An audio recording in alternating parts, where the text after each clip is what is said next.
ఈరోజు బీసీల ఆత్మీయ సమ్మేళనానికి ముఖ్య అతిథిగా వచ్చేసిన మన ప్రీతమ నేత మన మామూలు శాసనసభ్యులు ఎన్ఎం శ్రీనివాసరెడ్డి గారికి, వేదిక మీద ఉన్న నాయకులకు అందరికీ, నా ముందు ఉన్న బీసీ బిడ్డలందరికీ నమస్కారాలు తెలియజేస్తూ, ఈరోజు ఒక అడుగు ముందు పడ్డది. ఎన్నో ఏళ్ళ నుంచి ఒక బీసీ భవనం లేదంటేనే నలుగురు బీసీలు ఎమ్మెల్యేలు అయింది మామూలు. కానీ ఒక్కరోజు కూడా వాళ్ళు కూడా బీసీల కోసం బీసీ భవన్ పెట్టాలనే ఆలోచన ఎందుకు రాలేదో మాకు కూడా తెలియదు.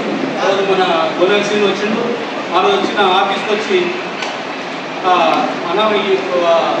మామూలులో బీసీ భవన్ అనేది లేదు కనుక మీరు మూడా చైర్మన్ అయ్యారు, మీరు బాధ్యత తీసుకోండి, ఎమ్మెల్యే గారు ఉన్నారు, మీరు కూడా పూర్తిస్థాయిలో బాధ్యత తీసుకుంటే మన బీసీ భవన్ కట్టుకోవచ్చు అనేది ఆలోచన వచ్చింది. కనుక మూడా తరఫున కూడా సార్ ఎమ్మెల్యే గారు మనకు ఎటువంటి పరిస్థితుల్లో మనకు స్థలం కేటాయించాలని చెప్పేసి అందరి పక్షాన కోరుకుంటూ, ఒకవేళ ప్లేస్ ఇచ్చిన తర్వాత నిధులుంటే కూడా మూడా తరఫున కూడా బీసీ బిల్డింగ్ పెట్టడానికి నేను ఎంత అడగలేదు. ఎన్నో ఏళ్ళ తర్వాత ఈరోజు 42% ప్రజాప్రభుత్వం ఏర్పడిన తర్వాత 42% బీసీల కోసం రిజర్వేషన్ కేటాయించింది.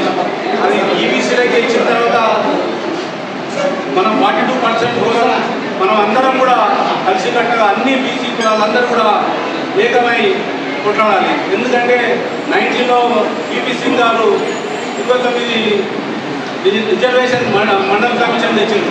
ఆ రోజు ఉన్న ప్రభుత్వాలు కానీ అందరూ కానీ అడ్డుకున్నారు. ఆ రోజు కూడా అందరూ బీసీలంతా దేశవ్యాప్తంగా ఉద్యమం చేపట్టింది.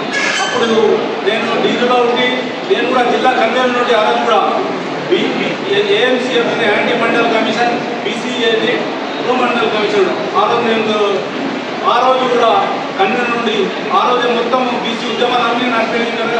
ఆ రోజు నాకు మన గోపాలన్న, చంద్ర కుమార్ అన్న, షాదేవ్ యాదవ్ ఆ రోజు అక్కడి నుంచి పి చంద్రశేఖర్ గారు ఆ రోజు అందరూ కలిసి కన్వీనర్ పెట్టి ఆ రోజు కూడా మనం అడ్డుకోవడం జరిగింది. ఆ రోజు కూడా మేము స్థాయిలో బీసీలకు అన్యాయం జరగకుండా కాపాడుకొని ఆ రోజు కూడా రిజర్వేషన్ కాపాడుకున్నాం.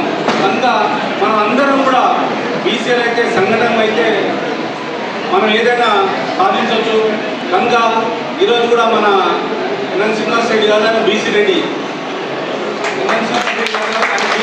ఎందుకంటే నా ఎగ్జాంపుల్ నేను మీ దగ్గర నిలబడ్డా అంటే కూడా వాళ్ళు ఎంతోమంది రెడ్లు వచ్చి కూడా మాకు కూడా చైర్మన్ కావాలంటే వాళ్ళు డబ్బులు ఇస్తా అన్న కేవలం 3 ఎమ్మెల్యేలు కూడా కలిసినట్టు కూడా ఒక బీసీకి ఇవ్వాలని పార్టీకి పనిచేసాం అని చెప్పేసి కోరుకుంటూ, ఈరోజు మీ దగ్గర నిలబెట్టినందుకు ఎన్ఎం శ్రీనివాసరెడ్డి గారికి కూడా కృతజ్ఞతలు తెలియజేస్తూ, నాకు అవకాశం ఇచ్చినందుకు మీరు అందరికీ కృతజ్ఞతలు తెలియజేస్తూ, కంపల్సరీ బిల్డింగ్ కూడా మూడో తరఫున తప్పకుండా డబ్బులు పెట్టాలని చెప్పేసి కోరుకుంటూ, నాకు ఈ అవకాశం ఇచ్చినందుకు కృతజ్ఞతలు తెలియజేస్తూ, చిన్న విన్నపం, మా వార్డులో ఒక ఆయన చనిపోయాడు, నాకు సాగుపోయాడు, నాకు ఒక్కరిని పర్మిషన్ చేయండి. Thank you.